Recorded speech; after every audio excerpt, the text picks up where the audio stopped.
Once we have our crater and flower, this is how we measure its depth and diameter.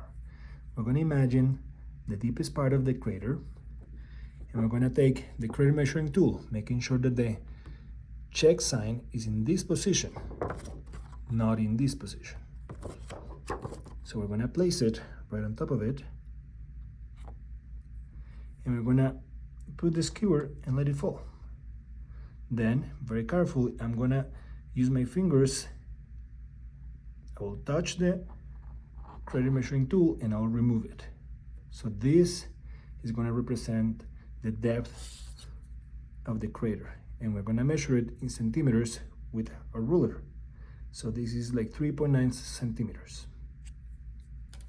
Then, to measure the diameter, I'm just going to make a mark on the axis where we see that it intersects with the flower. We're going to make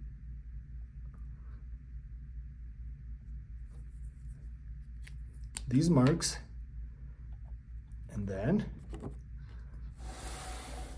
we're just going to measure for diameter A.